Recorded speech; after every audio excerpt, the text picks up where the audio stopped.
Mymensingh medical college হাসপাতালে র্যাবের অভিযান, দালাল চক্রের পতন, আটক ১৯ জন।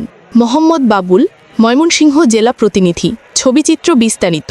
ময়মনসিংহ মেডিকেল কলেজ হাসপাতাল, এই হাসপাতাল যেন মধ্যাঞ্চলের মানুষের শেষ আশ্রয়। দূর দূরান্তের মানুষ, শহর গ্রামের গরিব অসহায় রোগীরা এখানে ভিড় করেন চিকিৎসার আশায়। কেউ জামালপুর থেকে আসেন সিএনজিতে, কেউ শেরপুর থেকে ট্রেনে, কেউ বা নেত্রকোনা কিশোরগঞ্জ থেকে আশা বুকে নিয়ে আসেন হাসপাতালে। কিন্তু সেই আশা প্রায়ই ভেঙে যেত দালাল নামের এক নিষ্ঠুর চক্রের ফাঁদে। এই চক্রের সদস্যরা বছর বছর ধরে হাসপাতালের প্রবেশদ্বারে, জরুরি বিভাগে, এমনকি ওয়ার্ডের ভেতরেও দাঁড়িয়ে থাকত লোভের জাল পেতে। তাদের চোখে রুগী নয়, ছিল লক্ষ্য তাদের মুখে মায়াবী হাসি, কিন্তু মনে ছিল নির্মম প্রতারণার হিসাব। হাসপাতালের দরজায় পা রাখতেই রুগী বা স্বজনের কানে বাজত মিথ্যা পরামর্শ। ভাই, এখানে ডাক্তার পাবেন না, বাইরে ভালো ডাক্তার আছে, একদম চিন্তা করবেন না, টেস্টগুলো এখানে করলে সময় লাগবে, বাইরে করলে রিপোর্ট ভালো আসবে। এইসব মিথ্যা আশ্বাসের ফাঁদে পড়ে অসহায় রুগীরা যখন প্রাইভেট ক্লিনিকে যেতেন, তখন শুরু হতো টাকার লুটপাট, চিকিৎসার নামে প্রতারণা, কমিশনের নামে অমানবিকতা। কেউ জানতো না হাসপাতালের গেটের সেই সহায়ক মানুষগুলো আসলে এক সংঘবদ্ধ দালাল চক্রের সদস্য। একজন ভুক্তভোগী বলেন, আমার মাকে ভর্তি করাতে এসেছিলাম, গেটে দাঁড়ানো এক লোক বলল এখানে জায়গা নেই, বাইরে ভালো ব্যবস্থা আছে। আমরা বিশ্বাস করে গেলাম, পরে বুঝলাম এটা ছিল টাকা হাতানোর ফাঁদ। দীর্ঘদিন ধরে আসা এইসব অভিযোগ অবশেষে র্যাপিড অ্যাকশন ব্যাটালিয়নের নজরে আসে।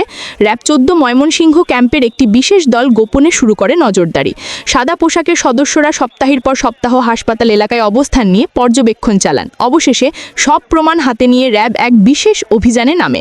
অভিযানে ধরা পড়ে দালাল চক্রের ১৯ সদস্য, যারা দীর্ঘদিন ধরে হাসপাতালকে নিজেদের আঁকড়া বনিয়ে রেখেছিল। অভিযান পরিচালনার সময় উপস্থিত ছিলেন নির্বাহী ম্যাজিস্ট্রেট মোহাম্মদ রাশিক খান সুশান, যিনি ঘটনাস্থলেই ভ্রাম্যমাণ আদালত বসিয়ে প্রত্যেকে বিভিন্ন মেয়াদে কারাদণ্ড ও অর্থদণ্ড প্রদান করেন।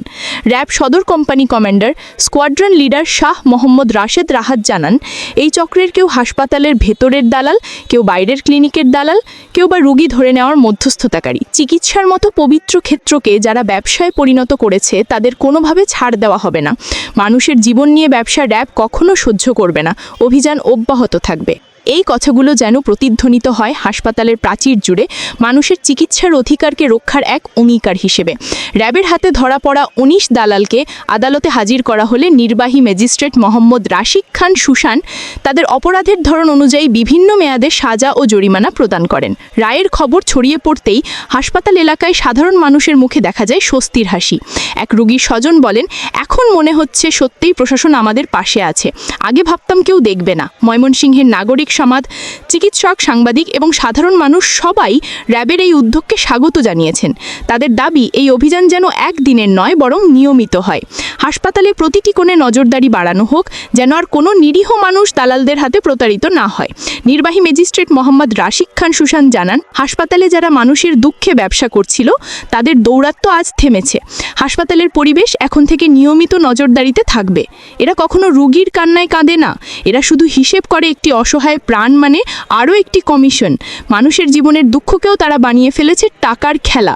এই চক্রের কারণে সাধারণ মানুষ সরকারি সেবা থেকে মুখ ফিরিয়ে নিয়েছিল। হাসপাতালের সুনাম ক্ষুণ্ণ হচ্ছিল প্রতিনিয়ত।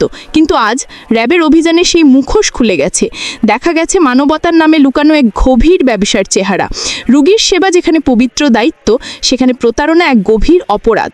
ময়মনসিংহ মেডিকেল কলেজ হাসপাতালে র্যাবের এই অভিযান শুধু ১৯ জন দালালের গ্রেফতার নয়, এটি মানবতার প্রতি এক জাগরণ, এক প্রতিবাদ, এক পুনর্জাগরণ।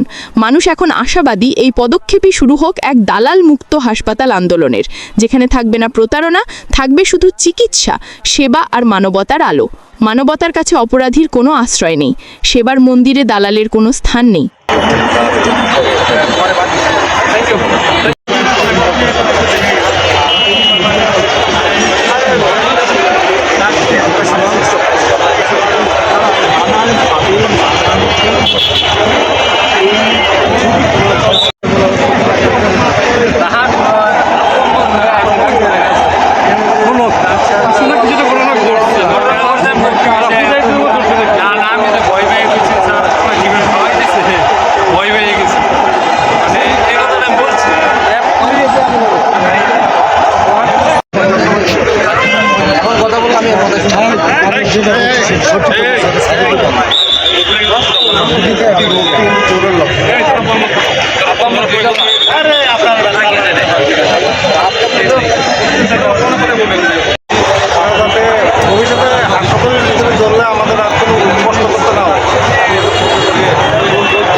সঙ্গে জড়িত